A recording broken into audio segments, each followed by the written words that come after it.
Welcome to Barley and Hops. I'm George.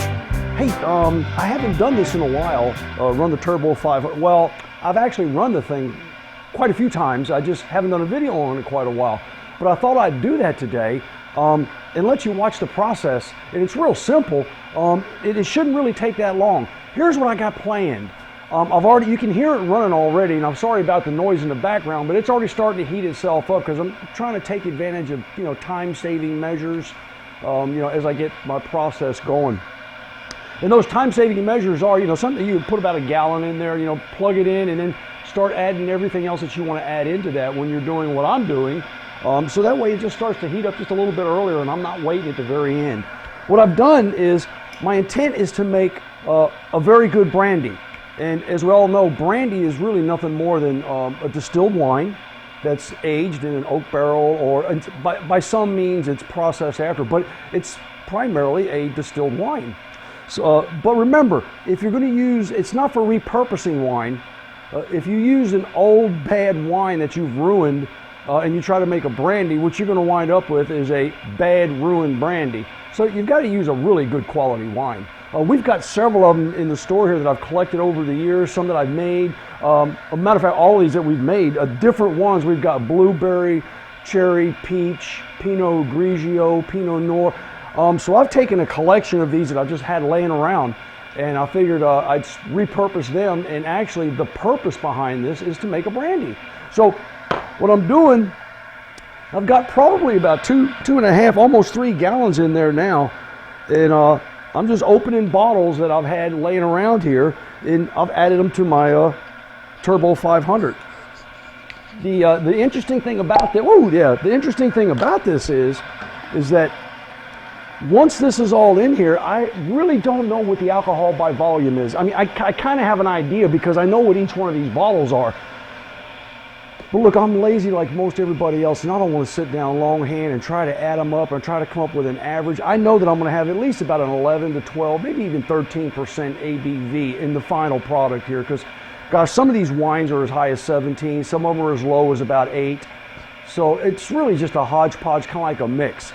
The only challenge that's going to leave me with is if this turns out really, really good, I won't have any way to recreate it because I don't have any records for it, because I'm just kind of putting stuff together. So I'd recommend that for you in the future. Always keep some good notes so you've got a data point to go back to.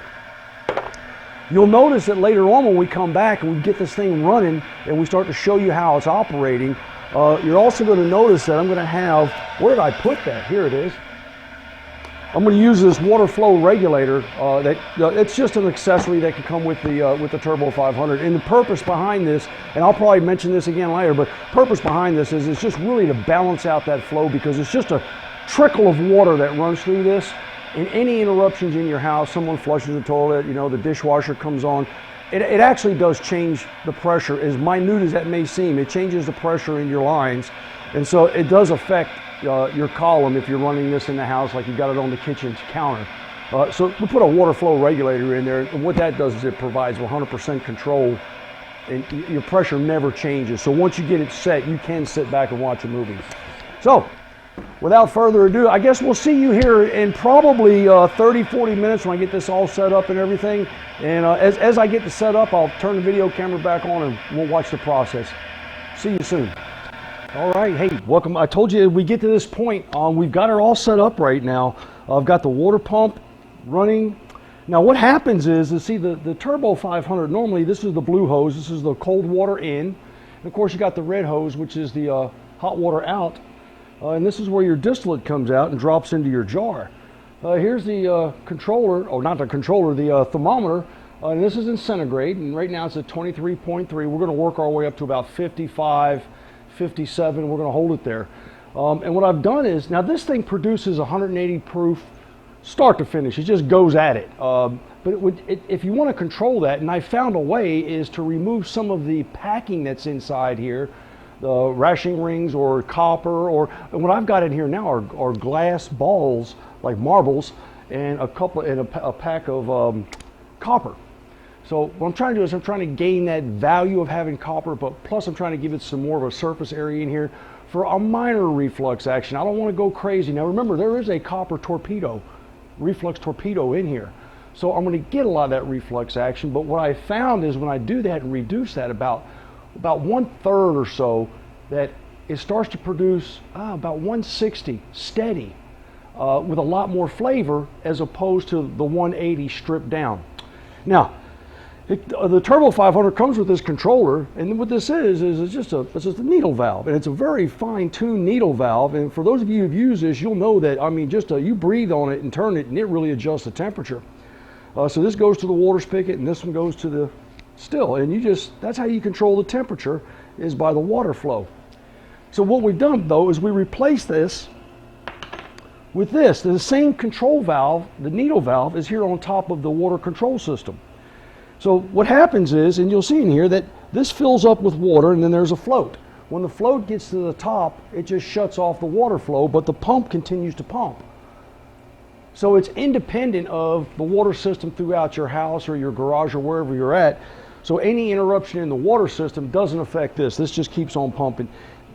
Really, it's not a gotta-have item, but it's just nice to have because it does make life a little simpler. Once you get it adjusted, you can kind of leave it there and it does everything by itself. One thing I wanted to show you is right before I latch this down and get going, I've got some anti-foam agent. Some of you may have heard about this. We've got anti-foam agent that goes into the mash as it's fermenting. And in this particular case, this goes either in the mash as it's fermenting or it goes into the pot when you're getting ready to distill.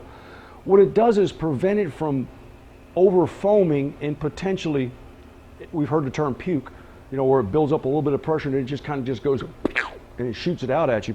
What it does is it just reduces the surface tension inside your pot.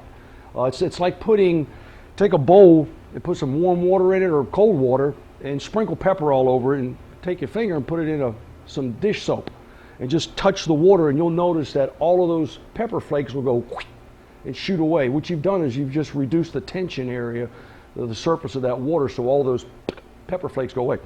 Well, this does the same thing, but it maintains that reduced surface tension area, and it's especially useful if you're doing anything with a fruit, because a fruit has a lot of if you're going to do anything with a fruit inside a still, I'd recommend you use a little bit of anti-foam agent. Other than that, you can probably get by with it without an issue. You probably haven't used it up to this point, so don't worry about it. But we're going to add a little bit of this. And this is enough to treat, this is oh my goodness, this is a 2 fluid ounce. This is 59 milliliters, and there's enough in here in this small bottle to treat 250 some gallons. And it's relatively inexpensive. It's like $4 a bottle. So what I'm going to do, I'm not going to try to get down to the nitty gritty because it says put 1/5 teaspoon or 1 milliliter per 6.5 gallons. Here's George's 1/5 teaspoon. There it goes. That was my 1/5 teaspoon. You might want to get a little bit more precise than that, but I'm sure that's more than plenty. All right, the only thing we've got to do now is we're going to clamp it down and we'll start to set temperature. And we set that temperature via this control valve right here, which is a needle valve, just controls the cold water that goes into our column. We'll be back as soon as you can see where we're at now. I've replaced the gallon jar with this 8-ounce mason jar because what I'm going to do, when you do have a fruit, you do have a little bit more methanol. So I'm going to ensure that I pull off enough to be absolutely safe, but I'm not going to go through the burn test here. Remember, if you have a little bit, you just put it in a small beer cap, light it. If it burns yellow, it's methanol. If it burns blue, it's ethanol.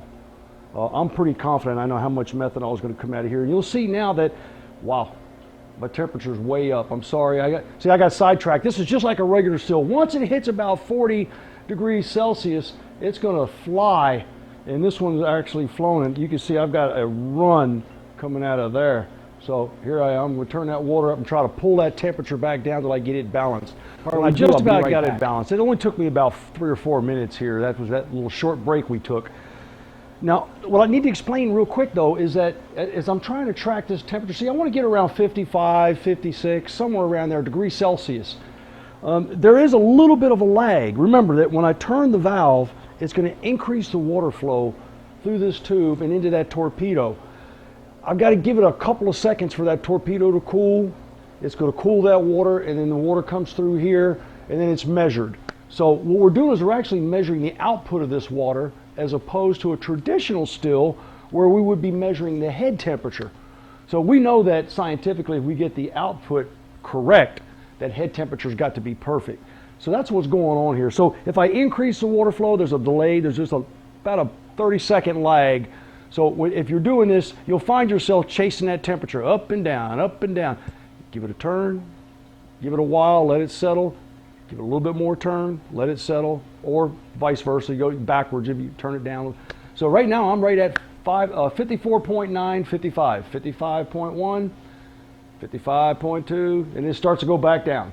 So it's balancing back and forth. It's just gonna take a little while. We'll be back with you though, but I'm almost finished here. No, I'm not. I've got a little ways to go. I've got to collect almost this jar of methanol, my heads. And if I do it the right way, and I just pause and let this sit here for a while, anything of the heads, the 4 shots and heads will come off and they'll be gone, and then everything else after that will be hearts. Be back shortly. Okay, I want to see if I can get an opportunity, and I think you can see this, but you can see it's drip, drip, drip, spurt, drip, drip, drip, drip, drip, spurt. And this still is right now balanced. I've already taken off all of the heads and the 4 shots. Right now we're into hearts, so we're going to continue to run it like this until we're all finished. So we'll be back shortly, but I just wanted you to be able to see that. That's a proper running Turbo 500. Drip, drip, drip, and then spurt. Oh, hey there. Yep, welcome back. Look, we've been at this now for, probably about an hour and a half. Well, I'm getting close to a half a gallon. What I found, and I'll get this question a lot too about temperature.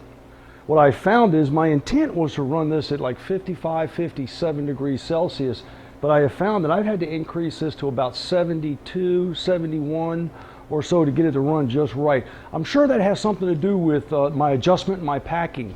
I didn't have that same experience with the George Washington, but I've had that with this one, and I'm quite sure that probably has something to do with maybe the alcohol content, maybe the medium itself being more of a fruit-based. I'm not quite sure, but you know, every once in a while we get stumped. So look, if your still's not running right, if you can adjust it and play with it and get it right, and maybe your temperature's a little bit out of whack, you may be onto something new. So you know, keep at it. If your product winds up being, this is really good, but if your product winds up being okay and your process needs some adjustment, if you understand what's going on, you'll have no problem in this industry. Well, in this hobby, let's say. Look, it has been a pleasure being with you again. So please remember, give us a call if you got a question, a comment, or if you want to offer some advice. Let me know what you'd like to see in the future. I've got a whole list of videos that we want to put together, but it really depends on what you're interested in, and what I can't think for everybody. So please send us some of your ideas. Your questions, your issues are important to us, and we get the greatest pleasure out of answering questions, whether via email or on the phone or through YouTube or on our Facebook. So just bear with me as I get to you, and I do that as fast as I possibly can. Listen, happy distilling. You have a really good day. I'll see you next time. I'm going to get back to this. This is just too much fun.